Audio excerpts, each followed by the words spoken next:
नमस्कार दोस्तों, आपका फिर से स्वागत है हमारे एक नई वीडियो में। आज हम आपको ज़मीन की पैमाइश यानी कि सीमांकन से संबंधित महत्वपूर्ण बातें बताने वाले हैं।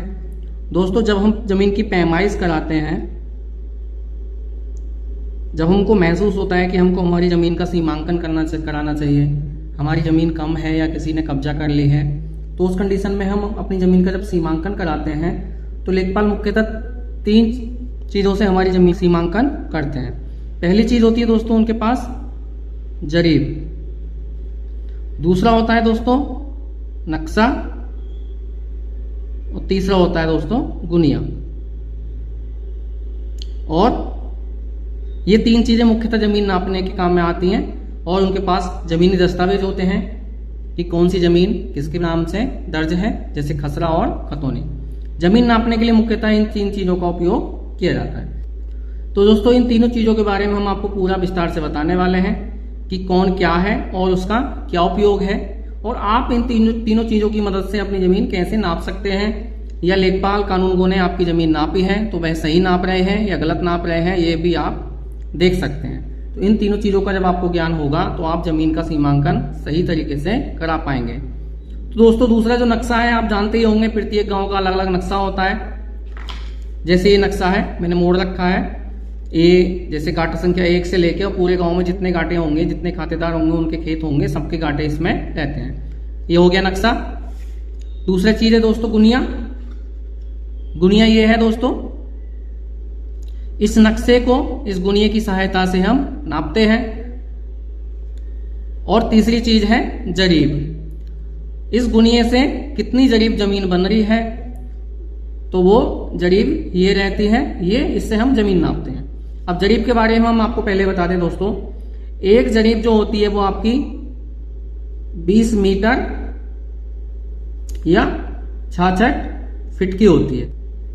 एक जरीब के अंदर 100 कड़ियां होती हैं, आप देख रहे हैं, यहां से यहां तक एक कड़ी, यहां से 2, 2 से 3, 3 से 4, ऐसे ही इसमें 100 कड़ी होती हैं। दोनों तरफ कुंदे होते हैं जो 20 मीटर में इंक्लूड होते हैं। जो लास्ट वाली कड़ी, किनारे वाली कड़ी होती है, वो आधी कड़ी होती है और आधा कड़ी का कुंदा बना होता है। तो ये यहां से यहां तक एक कड़ी मानी जाएगी। एक कड़ी की लेंथ होती है दोस्तों 20 सेंटीमीटर, तो 100 कड़ी मिलके हो जाएगा 20 मीटर। तो दोस्तों, ये होती है जरीब। जरीब की लेंथ 20 मीटर यानी कि 66 फीट और 100 उसमें कड़ियां होती हैं।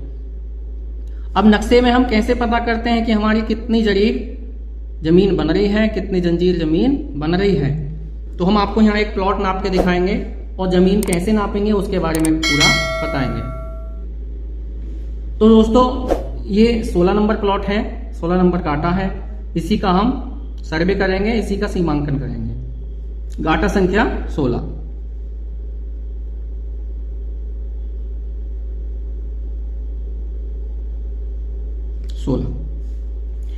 यहां दोस्तों नक्शे में रकबा नहीं लिखा होता है। रकबा जो लिखा होता है खसरे में और खतौनी में लिखा होता है। यहाँ गाटे से आप, नक्शे से मतलब आप क्या हमको मिल सकता है कि इस नक्शे में इस गाटे की लंबाई कितनी है, चौड़ाई कितनी है, कहाँ पर स्थित है, गांव के किस सिरे पर स्थित है, ये सब इस नक्शे से हमको पता चल जाता है। नक्शे में जैसे बता दें, ये सरहद है दूसरे गांव की, ये दूसरा गांव यहाँ पे लिखा हुआ है, मोड़ दिया है, एक सरहद ये है। ऐसे ही पूरा गांव रहेगा। उत्तर पश्चिम कोने से हमारे नंबर शुरू होते हैं। ये उत्तर पश्चिम कोना है गांव का और यहीं से गिनती शुरू होती है, यहीं से नंबर डालने शुरू होते हैं। तो नक्शे से आप पता कर सकते हैं कि आपका गाटा किधर है। नक्शा देखकर नक्शे में पूरे गांव के सभी गाटे उपलब्ध होते हैं। ये जो आप देख रहे हैं, ये चकमार्ग है, ये चकमार्ग है, ये इस तरीके से चकमार्ग बने रहते हैं।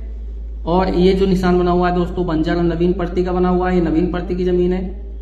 ये निशान बना हुआ है, ये नवीन प्रति की जमीन है। आप नक्शा देख के पता कर सकते हैं कि कौन सी जमीन कहाँ स्थित है और क्या है। लेकिन रकबा जो लिखा होता है उसका, वो खसरा और खतौनी में लिखा होता है। यहां से हमको क्या पता चलता है, गाटा कहाँ स्थित है और उसकी लंबाई चौड़ाई कितनी है, गाटे के किनारे चकमार्ग है या नहीं। तो देखो, ये वाला गाटा हम नापने वाले हैं, ये चकरोड है। तो सबसे पहले हम, जैसे ये गाटा है हमारा, इसी को देख के हम नजरी नक्शा बना लेंगे कि ऊपर भी चकरोड है और साइड में भी चक्रोड है। ठीक है दोस्तों, और ये है आपका 16 नंबर गाटा। तो ये हो गया 16 नंबर। ये है आपका चकमार्ग। तो दोस्तों पहले आपको नक्शे के बारे में बता दें कि नक्शा किस स्केल पे बना होता है। दोस्तों नक्शे का स्केल रहता है 1/4000। 1/4000 इसका स्केल है कि यहां पर हम 1 सेंटीमीटर नापेंगे तो जमीन पर वह 4000 सेंटीमीटर के बराबर होगा। 1 सेंटीमीटर, ये जो गुनिया रहती है ये मैट्रिक रहती है। मैट्रिक का मतलब सेंटीमीटर वाली, मीटर वाली। जैसे ये आपका स्केल है जनरली सेंटीमीटर इंच वाला, और ये है हमारी गुनिया। अब हम इसका मिलान करके देखते हैं। तो आप यहां पे देख पा रहे होंगे 1 सेंटीमीटर के अंदर इसमें 2 खाने हैं। तो यहां पे स्केल क्या है हमारा 1/4000। तो 1 सेंटीमीटर में 2 खाने हैं। तो 1 सेंटीमीटर में 2 खाने हैं तो आधे सेंटीमीटर में कितना हुआ 2000, और 2000 को जब हम 100 से भाग कर देंगे तो बना 20 मीटर। तो 1 खाना बराबर हमारा 20 मीटर, यानी कि 1 जंजीर। 1 खाना गुनिया का कितना होता है हमारा 1 जंजीर के बराबर। तो नक्शे का और गुनिया का आपको पता चल गया होगा कि 1 खाना हमारा 1 जंजीर के बराबर होता है, यानी 100 कड़ी। और इसके अंदर 5 छोटे छोटे खाने और रहते हैं। तो जब 5 खाने रहते हैं तो 5 से डिवाइड करोगे तो 1 खाना 5 20 कड़ी, 20 पंजे 100 हो जाएगा। तो 1 खाना कितना होता है 20 कड़ी। तो दोस्तों ये गुनिया और नक्शे का स्केल रहता है। इस तरीके से हम अब इस नक्शे को हम 16 नंबर को नाप के देखते हैं। ये देखिए कितना आ रहा है ऊपर वाला सिरा, 1 2 और ये 3, पूरा 3 जंजीर आ रहा है। मतलब कितना आ रहा है 3 जंजीर का मतलब 300 कड़ी।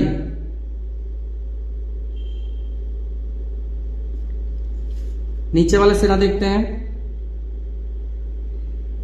नीचे वाला सिरा भी पूरा 300 कड़ी। साइड का चक्रोड के किनारे वाला देख लेते हैं पहले। चक्रोड के किनारे वाला 1 जंजीर पूरा है और दूसरी जंजीर में 1 खाना कम है। 1 खाना कम का मतलब 20 कड़ी कम। तो 2 जरीब में 20 कड़ी कम, तो ये हो जाएगा 180 कड़ी। और ये वाला भी उतना ही है, ये भी हो गया आपका 180 कड़ी। इस गाटे की दोस्तों आमने सामने की भुजाएं बराबर आई हैं, तो ये आयताकार बना हुआ है। अब इसका क्षेत्रफल कैसे निकालते हैं और जमीन पर कैसे जमीन को जंजीर की सहायता से नापते हैं उसके बारे में हम आपको बताते हैं। पैमाइश जो करनी चाहिए स्थायी बिंदु से करनी चाहिए। जैसे यहाँ पे स्थायी 2 चक्रोड आपस में मिल रही है तो ये स्थायी बिंदु आपको मिल जाएगा। एक स्थायी बिंदु ये भी है, और सरहद से भी आप नापना चाहें तो सरहद से भी आप यहाँ की दूरी नाप के इस नक्शे में, कि जैसे हमारा खेत कहाँ से स्टार्ट हो रहा है यहाँ से, तो इस नक्शे में सरहद से 1 2 3 4 5 जंजीर और 70 कड़ी के बाद आपका खेत शुरू होता है। तो आप सरहद से भी चेक कर सकते हैं, इधर यहाँ से चेक कर सकते हैं। यहाँ पर भी एक पत्थर लगा हुआ है, जो पक्की पैमाइश जो मानी जाती है वो पत्थर टू पत्थर मानी जाती है और सरहद से मानी जाती है। तो आप पत्थर से भी ये तिरछा खींच सकते हैं। जैसे गुनिया में नापेंगे वैसे ही आपको जमीन में नापना पड़ेगा।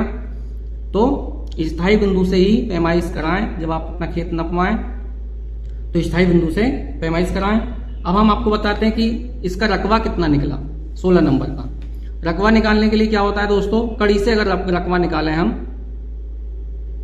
मतलब क्षेत्रफल कितना हुआ, तो आमने सामने की कड़ियों को जोड़ देते हैं, उसके बाद गुणा कर देते हैं। तो इस तरीके से क्षेत्रफल निकालते हैं। तो 300 300 कितना हो जाएगा 600, 180 180 कितना हो जाएगा 18 दूनी 36, 360,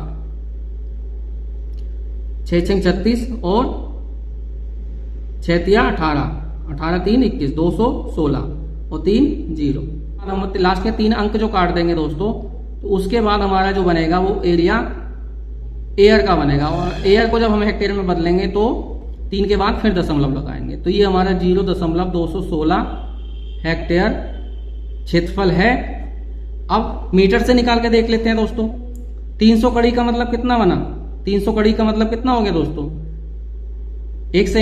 एक कड़ी कितने की है? 20 सेंटीमीटर की। तो 3 दूनी 6, कितना हो गया ये? 60 मीटर। ये भी कितना हो गया? 60 मीटर। 18 दूनी 36, ये हो गया 36 मीटर।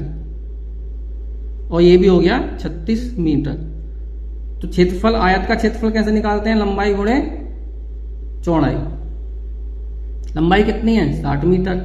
चौड़ाई कितनी है? 36 मीटर। तो 6 की 36 से गुणा करेंगे तो ये हो जाएगा 2160 वर्ग मीटर। कितना हो गया? 2160 वर्ग मीटर। और 1 हेक्टेयर दोस्तों होता है 10,000 वर्ग मीटर के बराबर।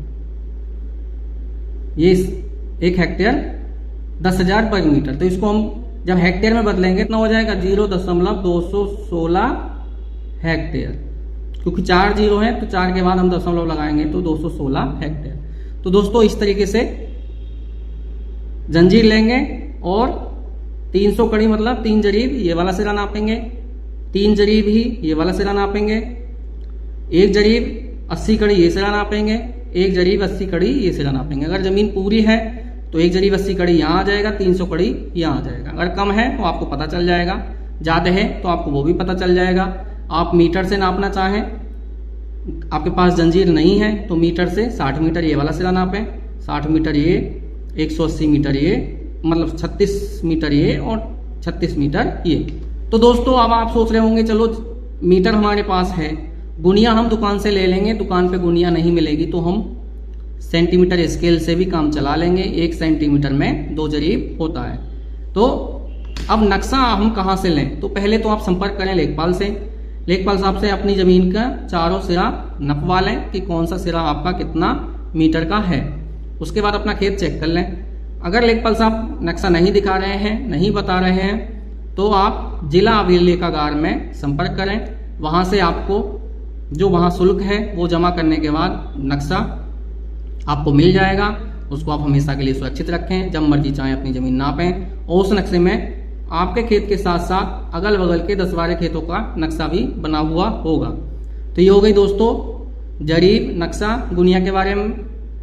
उम्मीद करता हूं कि आपको तीनों चीजों के बारे में विस्तार से पता चल गया होगा कि किसका क्या काम रहता है, जमीन की पैमाइश कैसे होती है।